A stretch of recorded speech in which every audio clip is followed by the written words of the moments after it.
철학자인 쇼펜하우어가 행복론이라고 하는 아주 유명한 책을 냈습니다. 여기에서 사람이 기본적으로 네 가지는 갖추어져야 행복할 수 있다라고 말합니다. 아주 상식적인 이야기지만 매우 기본적인 그런 겁니다. 그 네 가지 가운데 첫 번째는 명랑한 정서가 있어야 된다. 매사를 긍정적으로 밝게 볼 줄 아는 그런 정서가 필요하다는 겁니다. 이 정서가 없다면 누구도 행복할 수가 없습니다. 만사를 밝게 보고 긍정적으로 볼 줄 알아야 행복할 수 있습니다. 명랑한 정서가 있어야 행복해 된다. 두 번째는요, 건강한 몸이래야 행복할 수 있다라고 말합니다. 역시 중요한 것은 건강입니다. 사실 건강이라고 하는 이거 하나만 놓고 생각해 보면 건강할 때엔 절대 불평해서는 안 됩니다. 건강하고 난 뒤에 건강을 생각해 보면 얼마나 이 건강이 소중한지를 알 수 있습니다. 혹시라도 병에 걸려서 병원 신세를 짓거나 병원에 입원하게 되어지면 그때서 건강은 참 중요하다. 내가 건강하기만 하다고 하면 다른 것은 내가 욕심내지 않겠다. 다른 것은 없어도 건강 하나만 했으면 좋겠다. 그런 탄식을 하게 될 겁니다. 건강이 행복의 아주 중요한 요소입니다. 세 번째는 정서적 평온이 있어야 된다라고 말합니다. 이것은 만족할 줄 아는 그런 정서, 만족할 줄 아는 그런 마음이래야 된다는 겁니다. 아무리 많은 재물이 있어도 만족하지 못하면 그 사람은 가난한 사람입니다. 그러나 적은 재물을 갖고도 만족할 줄 알면 그 사람이 진정한 부자요, 행복을 아는 사람입니다. 그래서 이만하면 됐다라고 하는 자족할 줄 아는, 만족할 줄 아는 것이 행복의 아주 중요한 정서이다. 마지막 네 번째는요, 약간의 필요한 자산이 있어야 행복하다라고 말합니다. 그러니까 기본적인 재물, 먹고 사는 데에 기본적으로 필요한 재물이 있어야 되는데 이것보다 더 많은 것을 욕심내거나 요구하게 되어지면 그러면 그때부터 불행은 시작이 된다는 겁니다. 불필요한 재물, 이것 때문에 근심도 생기고 걱정도 많아집니다. 불필요한 재물을 관리하다가 건강을 잃어버리기도 합니다. 때로는 불필요한 재물 때문에 가정도 잃게 되어지고 명예도 잃어버리는 그런 경우가 있기에 그저 적당한 재물, 적당한 물질이 있어 그것으로 만족할 줄 아는 이것이 행복이라는 겁니다. 사랑하는 성도 여러분, 여러분들은 지금 얼마나 행복하십니까? 오늘 말씀은 잃어버린 것에 대한 말씀입니다. 누가복음 15장을 보면 잃어버린 것에 대한 이야기가 크게 세 가지가 나옵니다. 1절로 7절까지를 보면 목자가 양을 잃어버린 얘기고 8절로 10절까지는 동전을 잃어버린 여인의 이야기이고 11절로 24절 이야기는 아버지가 아들을 잃는 이야기입니다. 처음 이야기는 짐승을 잃어버린 이야기고 두 번째 이야기는 돈을 잃어버린 이야기이고, 세 번째 이야기는 사람을 잃어버린 이야기입니다.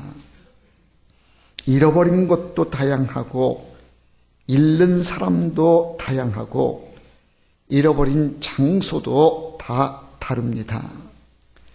양은 들에서 잃어버렸고 동전은 집에서 잃어버렸고 아들은 가정에서 잃었습니다. 결국은 다 찾게 되지만 그러나 잃어버리면서 경험하는 것은 모두가 다 고통스러웠다는 겁니다. 그 중에서도 가장 심각한 것이 아들을 잃어버린 아버지 이야기입니다. 다른 것들은 잃어버리면 혹 큰 마음 먹고 포기하면 됩니다. 양을 잃어버렸다 할 때에 큰 마음 먹고 그까진 양이야 뭐 또 생기겠지 그러면서 큰 마음 먹고 포기하면 되고, 잃어버린 동전도 그저 포기할 수 있습니다. 그런데 포기할 수 없는 것은 아버지가 아들을 잃어버린 겁니다. 결국 찾기는 찾습니다마는 이 아들을 잃어버린 것만큼 마음 아프고 또 심각한 잃어버림은 아마 없을 겁니다. 이 이야기 속에 잃어버림이 얼마나 아픈 것인지를 우리는 보게 됩니다. 이 말씀은 우리가 너무도 잘 아는 탕자의 이야기입니다. 흔히들 말하기를 탕자의 비유라 그렇게 말하기도 하고, 어떤 이들은 아버지의 사랑이 극진하게 나타나 있기 때문에 이 비유는 아버지 사랑에 관한 이야기다라고 그렇게 말하기도 합니다. 그런데 오늘 저는 그런 쪽에서 좀 시각을 바꾸어서 아들들이 잃어버린 아버지, 아들들이 잃어버린 것에 대해서 우리가 한번 생각해 보고자 합니다. 아버지가 아들을 잃어버린 것이 아니라 아들이 아버지를 버린 겁니다. 그래서 이 이야기는 아들이 아버지를 버린 이야기, 그 시각에서 한번 바라보자는 겁니다. 이 비유는 아버지는 하나님을 의미하고 아들은 오늘 이 시대를 살고 있는 우리들을 의미합니다. 먼저 생각할 것이 아버지를 버린 작은 아들입니다. 우리가 잘 아는 대로 이 이야기는 이렇게 전개가 됩니다. 오래전에 두 아들을 둔 아버지가 있었습니다. 어느 날 둘째 아들이 아버지께 와서 이렇게 말합니다. 본문 12절인데 아버지여 재산 중에서 내게 돌아올 분깃을 내게 주소서. 아들이 아버지에게 재산 상속을 해달라고 요구를 한 겁니다. 당시의 풍습에 의하면 자녀에게 유산을 상속해 주려면 반드시 갖추어야 될 조건이 있었는데, 그 조건은 뭔가 하면 그 부모 아버지가 돌아가신 때래야 자녀가 그 아버지의 재산 상속을 요구할 수 있다는 겁니다. 그런데 이 지금 작은 아들은 아버지가 지금 시퍼렇게 살아계시는데도 불구하고 내게 돌아올 분깃을 달라고, 내게 돌아올 재산을 상속해달라고 그렇게 지금 요구를 하고 있는 겁니다. 이 요구를 우리가 달리 생각해 보면 아버지는 필요 없으니 아버지는 그냥 빨리 돌아가시고 아버지는 죽으셨으면 좋겠습니다. 그리고 아버지한테 있는 재산 빨리 나한테 물려주십시오. 그런 얘기입니다. 그러니까 이 작은 아들의 태도는 아버지는 필요 없다는 거고요. 아버지가 갖고 있는 그 재산이 내게 필요하니 아버지는 빨리 돌아가시고 아버지 갖고 계신 재물이나 빨리 나한테 물려달라. 아버지를 버리는 겁니다. 그래서 이 이야기를 아버지를 버린 아들의 이야기라고 그렇게 우리는 명명할 수 있습니다. 이 아들은 아버지 재산 때문에 지금 아버지라고 불렀습니다. 재산만 내게 오면 아버지는 더 이상 아버지 아니래도 된다. 아버지보다 돈이 더 중요하다고 그렇게 보는 겁니다. 아버지를 버리고 돈을 택한 이 아들이 어떻게 됩니까? 이야기의 전개는 우리가 잘 아는 대로 작은 아들이 그 많은 돈을 가지고 먼 나라에 가서 허랑방탕했습니다. 돈이 있으니 친구들이 붙었고 또 여자들도 따라 붙어서 세월 가는 줄 모르고 즐겼는데, 그런데 그 삶이 오래가지를 못했습니다. 그 땅에 흉년이 들게 되어지고 언제까지라도 있을 줄 알았던 돈이 이제 바닥이 나게 되니까, 지금까지는 즐기는 삶이었는데 지금은 이제는 즐기는 삶이 아니라 생존을 걱정해야 되는 그런 삶으로 전락하게 된 겁니다. 그런 때에 그가 이렇게 말합니다. 17절 말씀 보니까 이에 스스로 돌이켜 이르되 내 아버지에게는 양식이 풍족한 품꾼이 얼마나 많은가. 나는 여기서 줄여 죽는구나. 아버지를 떠난 아들의 삶은 비참했습니다. 당시 유대인들에게 가장 저주스러운 삶은 돼지 같은 삶을 사는 것, 돼지 우리에 사는 것, 이걸 가장 치명적인 증오의 삶으로 여겼는데, 작은 아들이 지금 그런 상황이 되고 만 겁니다. 나는 여기서 줄여 죽는구나. 죽게 되었다는 겁니다. 그런데 여기에 아주 중요한 것이, 이 아들의 문제가 아직도 자기의 근본적인 문제가 무엇인지를 모르고 있다는 데에 있습니다. 자신의 문제는 먹을 것이 없어 줄여 죽는 것, 이것이 지금 문제라는 겁니다. 나는 여기서 줄여 죽는구나. 양식 문제만 지금 생각하고 있는 겁니다. 달리 말하면요, 아버지는 없어도 되는데 양식만 있으면 살겠는데 지금 양식이 없어서 지금 죽게 되었다는 겁니다. 아버지는 전혀 생각지를 않습니다. 아버지를 버렸습니다. 근본적인 문제는 아버지를 버린 데 있었는데, 지금도 이 아들은 아버지의 문제는 생각하지 않고 내가 지금 줄여 죽게 된 것은 양식이 없어서 줄여 죽게 되었다. 양식의 문제요, 물질의 문제에 지금 매여 있습니다. 이 아들의 문제가 곧 오늘 우리의 문제가 아닌가. 먹고 살기만 하면 아버지는 안 계셔도 되는데 라고 혹시 오늘 우리가 그렇게 생각하지는 않습니까? 한 여집사님네 신방을 갔습니다. 남편이 교회를 출석을 좀 하다가 좀 교회 안 나오는 겁니다.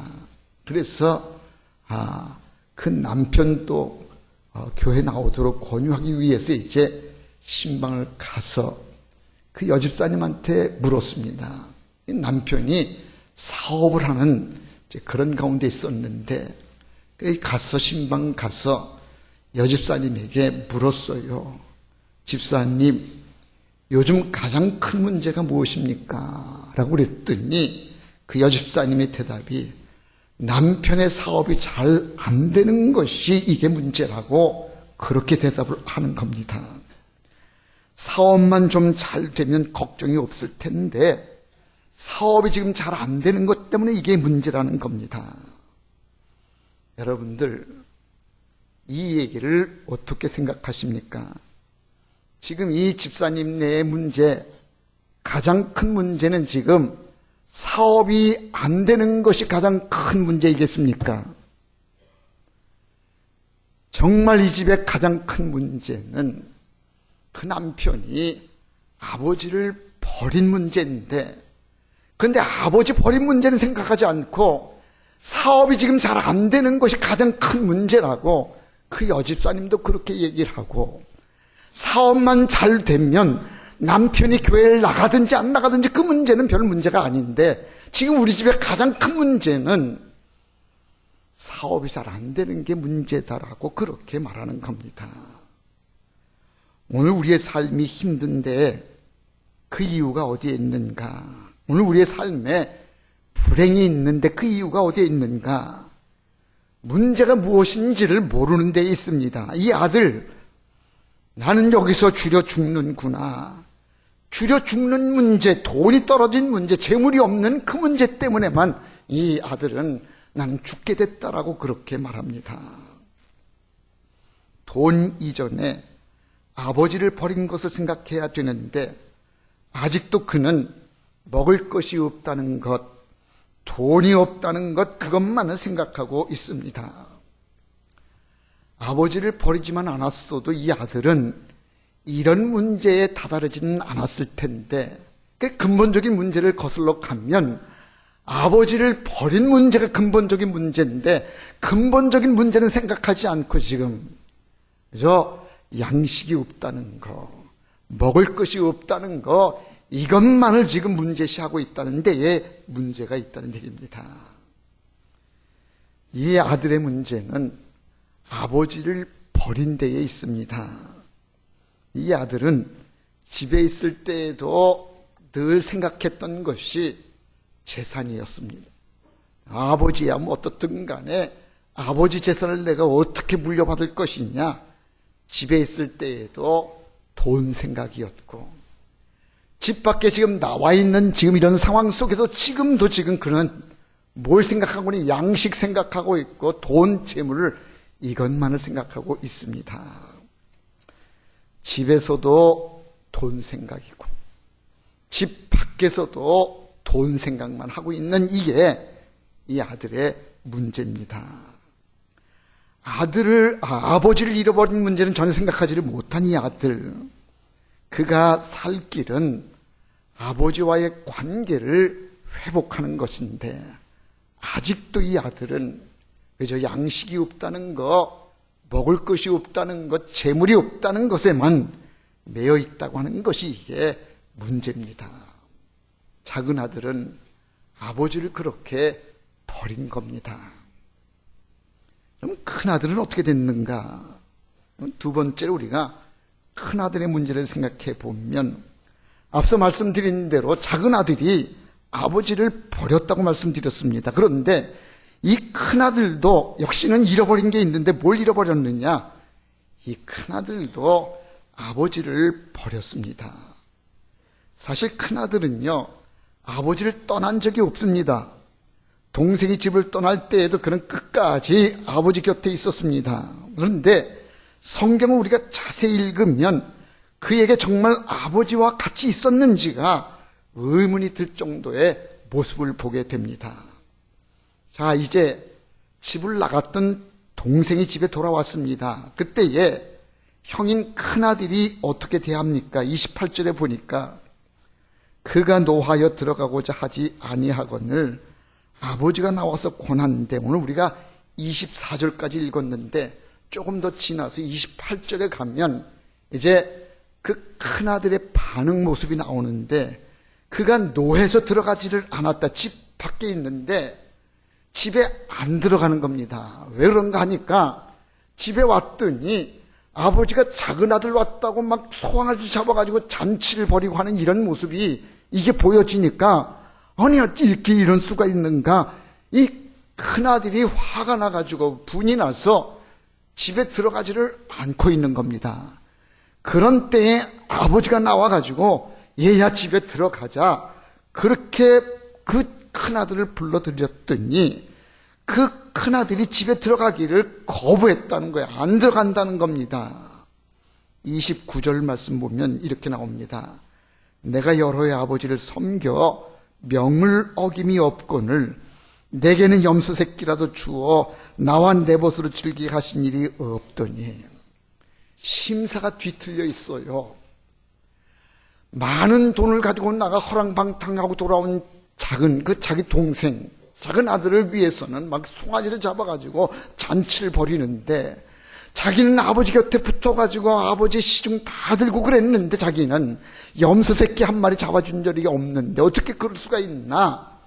그래서 아버지의 처사가 못마땅해가지고 난 집에 안 들어가겠습니다. 아버지를 버리는 겁니다.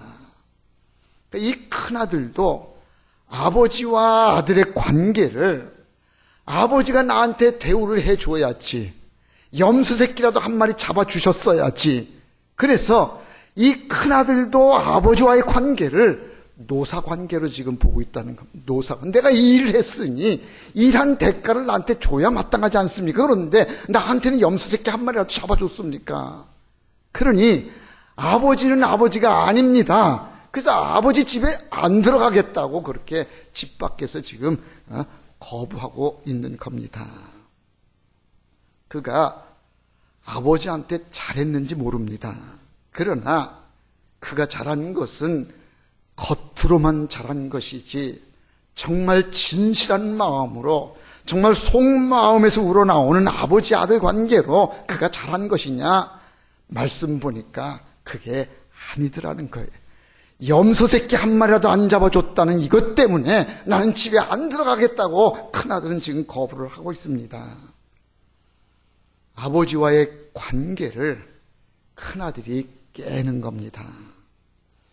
왜 오늘 우리가 하나님과의 관계가 깨지느냐? 왜 우리가 하나님과 함께 살지를 못하는가? 대가를 생각하기 때문에 그래. 솔직하게 우리 한번 얘기해 봅시다. 신앙생활을 잘한다, 헌신하고 충성한다 할 때에 여러분들의 마음속에 혹시 이 큰아들과 같은, 내가 이렇게 충성하고 내가 이렇게 열심히 했으니 하나님이 내 기도에 응답해 주시고 내가 이렇게 열심히 했으니 내가 좀 잘되게 해주시고 내가 복되게 해주셔야 되지 않습니까? 하나님께 대해서 우리 그런 마음을 조금이라도 우리 갖고 있지 않느냐는 거예요. 지금 큰아들이 지금 이 마음이 그거 아닙니까? 왜 나한테는 내가 이렇게 잘했는데, 아버지 곁을 떠나지 않고 내가 시키는 대로 했는데 나한테는 왜 염소 새끼 한 마리도 안 잡아주지 않았습니까? 그러니까 난 그런 아버지는 내가 아버지가 아닙니다. 그 집에 안 들어간다는 거 아닙니까? 이 큰아들도 역시는 돈 때문에, 물질 때문에 아버지와의 관계를 버린 겁니다. 하나님이 원하시는 것은 아버지와 아들의 관계인데, 그런데 이 아들들은 아버지에게 요구하는 것이 재물을 요구하고 마땅한 대우를 해달라고 하는 이 요구, 여기에 지금 갈등이 생겨서 작은 아들은 작은 아들대로, 큰 아들은 큰 아들대로 아버지를 버린 겁니다. 또 하나 중요한 것이 형이 동생마저도 버린 겁니다. 오늘 말씀에 작은 아들이 아버지를 버렸다 말씀드렸고요, 큰 아들도 아버지를 버렸다고 말씀드렸어요. 그런데 조금 이 얘기를 읽어보니까 이 큰 아들 형이 동생을 버리는 이야기, 버리는 모습이 나옵니다. 말씀 읽다가 보면 조금 화가 나는 부분이, 둘째 아들이 집 나갔다 돌아온 것 우리 그렇다 치는데 큰 아들이 아버지한테 이렇게 또 불평하는 모습도 우리가 또 이해할 수도 있는데, 그런데 정말 이해가 안 되는 것은요, 형이 동생을 대하는 태도입니다. 철없는 동생이 집을 나갔습니다. 그러면 집 나가면 안 된다. 형이 동생을 타일렀어야 마땅한데 타일름이 없었고요. 그리고 동생이 집을 나갔다 그러면 형이 적어도 이 동생이 어디 갔을까 하고 한번 찾아봤어야 마땅한데 찾아봤다는 얘기가 전혀 나와 있지를 않습니다. 형은 집 나가는 동생을 만류하지도 않았고 집 나가는 동생을 찾지도 않았고, 그리고 돌아온 동생을 환영하지도 않았습니다. 그리고 30절 말씀 한번 보면 이 형이 동생을 어떻게 생각하느냐, 아버지의 살림을 창녀와 함께 삼켜버린 이 아들이 돌아오매, 그러니까 형이 동생을요 동생이라고 말하지 않고요. 그냥 이 아들이라고 이렇게 말해요. 그러니까 이 형도 이건 내 동생이 아닙니다. 그냥 아버지의 이 아들이 이게 나는 형과 동생의 관계 나는 이미 다 끝났습니다. 그러니 형도 동생을 동생으로 여기지 않는 동생을 버리는 모습입니다. 동생이 집 나가 고생한 것에 전혀 마음 아파하지를 않고 그저 걱정되고 속상한 것은 그 동생이 많은 재물 가지고 나가서 허랑방탕 다 허비해버렸다라고 하는 그것만 속상하지 다른 것은 속상함이 없이 그냥 온통 생각이 재물 쪽에만 가 있습니다. 그래서 오늘 이 가정이요, 이 아들 둘을 두고 있는 이 아버지 이 가정이 파탄이 났어요. 파탄이 난 가장 근본적인 원인이 뭐냐? 재물의 문제였다는 겁니다. 재물. 작은 아들도 내게 돌아올 재산을 달라고, 유산 달라고 그래가지고 아버지를 버리고 재물 택해 나가 산 거고요. 큰 아들도 나한테는 염소새끼 한 마리 안 잡아주는 그 아버지의 처사에 재물의 문제 때문에 아버지를 버린 거고요. 그리고 동생을 버리는 것도 이 많은 돈을 허랑방탕 다 허비하고 돌아온 동생은 내 동생이 아니다. 그리고 이 형도 동생의 관계가 깨지는 데도 없이는 재물의 문제 때문에 지금 이 가정이 파탄이 난 겁니다. 작은 아들이 아버지를 버린 것도 재물의 문제예요. 형이 아버지를 버린 것도 재물 문제고, 형이 동생을 버린 문제도 재물 문제요, 돈 때문이었다. 이것이 오늘 우리의 모습이 아닌가. 혹시라도 여러분, 돈만 있으면 아버지는 없어도 된다. 돈만 있으면 살 수 있다. 그렇게 생각하지는 않습니까? 아버지와 재물입니다. 여러분들은 아버지입니까? 재물입니까? 하나님께서요, 우리를 보고 제일 염려하시는 부분이 뭔가 하면요, 하나님과의 라이벌, 하나님과의 대적자, 뭘로 삼으시는지 아십니까? 여러분, 하나님의 강력한 라이벌이 마귀인지 아십니까? 사탄이신지 아십니까? 하나님이 제일 두려워하는 상대를 무슨 이단 사서지인 줄 아십니까? 우리들은 그렇게 생각하죠. 하나님을 가장 염려케 하고 우리의 신앙의 적이 되어지는 마귀 사탄이 하나님의 가장 큰 대적자가 아닌가 그렇게 생각하는데, 하나님은 그게 아닙니다. 마태복음 6장 24절에 보면요, 한 사람이 두 주인을 섬기지 못할 것이니 혹 이를 미워하며 저를 사랑하거나 혹 이를 중히 여기며 저를 경히 여김이라. 너희가 하나님과 재물을 겸하여 섬기지 못하느니라 그랬어요. 그러니까 하나님이 제일 걱정하는 것이 뭐냐 하면요, 마귀가 아니에요, 사탄이 아니에요, 이방 사신이 아니에요. 하나님이 제일 염려하는 게 뭔가 하면 너희들이 재물의 마음 빼앗길까 봐, 재물을 섬길까 봐. 그래서 하나님이냐 재물이냐, 너희가 이 두 가지를 함께 섬길 수 없다. 하나님이면 하나님이고 재물이면 재물이지 이걸 겸할 수가 없다라고 그렇게 말씀합니다. 이거 아주 중요한 말씀 아닙니까? 너희가 하나님과 재물을 겸하여 섬기지 못하느니라. 왜 우리가 오늘 행복하지 못한가 하면요, 하나님을 버리고 재물을 택하기 때문에 그래요. 신앙생활의 행복은 바로 이 부분에서 결정이 되는데, 아버지냐 재물이냐, 이거 우리가 분명한 태도로 아버지를 택할 것인지 재물을 택할 것인지 솔직히 한번 터놓고 얘기를 해봐요. 여러분, 한 건 해서 일확천금 우리가 주어진다 그러면 아버지 떠나서 우리 먼 나라 가서 우리 한번 살아봅시다, 그런 마음이 있어요, 없어요? 아닌 척 그렇게 하지 말고요.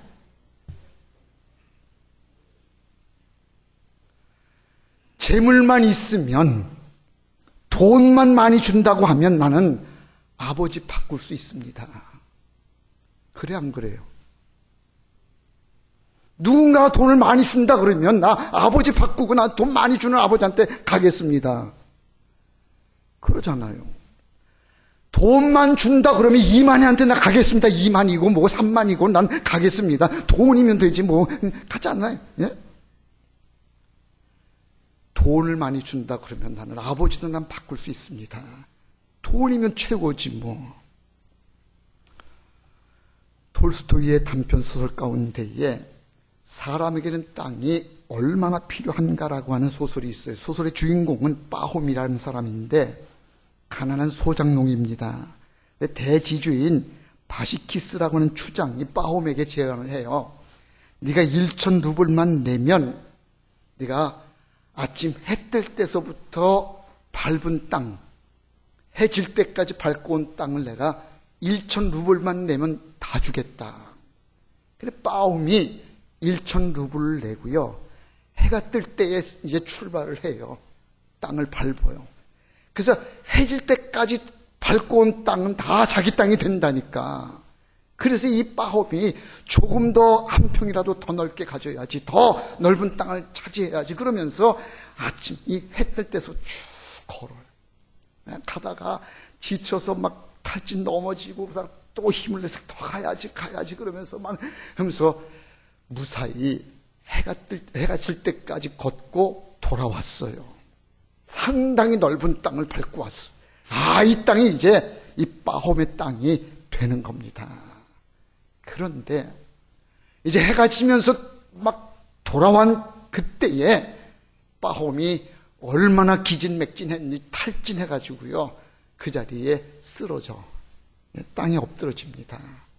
그리고는 그 길로 죽어버렸어요. 목숨을 잃었어요. 그러니 그게 뭐예요? 조금 더 넓은 땅, 조금 더 넓은 땅 하고 그렇게 걷다가 탈진해가지고 결국 들어와서는 죽어버린 거예요. 그래서 죽은 그 빠홈의 시체를 들다가 이제 묻었잖아요.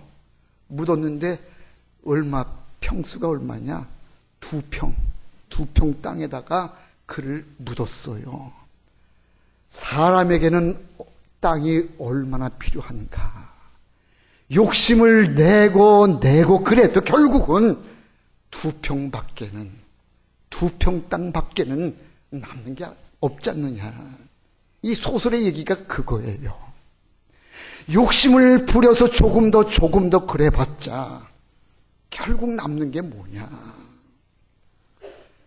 사랑하는 성도 여러분, 오늘 우리의 모습이 이런 모습 아닙니까? 돈만 많이 있다 그러면 나는 아버지도 바꿀래요. 아버지는 무슨 아버지예요? 재물이 최고죠. 돈이 최고죠. 돈만 많이 준다고 하면 나는 어디든지 가겠습니다. 그렇게 살고 있지 않습니까? 아버지를 떠난 것이 망하는 건데, 아버지 없이 아무리 매출이 늘고 수입이 많아도 그건 다 헛땅인데, 그런데 우리는 거기에 마음 두고요, 아버지는 없어도 돼요, 재물만 있으면 돼요, 그러면 살지 않느냐는 거예요. 아버지입니까? 재물입니까? 오늘 이 말씀을 여러분 가슴속에 깊이 새기시고요, 아버지를 아버지로 모셔드리는, 아버지를 찾는 자가 되시기를 바라고요, 아버지를 회복하는 여러분 되시기를 바랍니다. 이 작은 아들이 아버지 집에 돌아왔을 때 비로소 아들이 회복되어지고 그가 삶이 다시금 회복되어져 복된 것을 우리는 이후의 기록을 통해서 보게 되는데, 아버지입니다. 아버지께 돌아오는 여러분 되시기를 주의 이름으로 축원합니다. 기도하겠습니다. 사랑 많으신 아버지 하나님, 크신 사랑과 은혜를 감사합니다. 오늘 귀한 말씀을 통해서 아버지냐 재물이냐, 오늘 우리의 삶이 재물만 준다고 하면 아버지도 바꾸겠습니다, 그런 심정으로 또 그런 마음으로 살아오지는 않았는지 우리의 삶을 돌아보게 해주시고 아버지를 찾게 해주옵소서. 아버지를 회복하게 해 주옵소서. 아버지께로 돌아오는 역사가 있게 하여 주시옵소서. 예수님의 이름으로 기도하옵나이다. 아멘.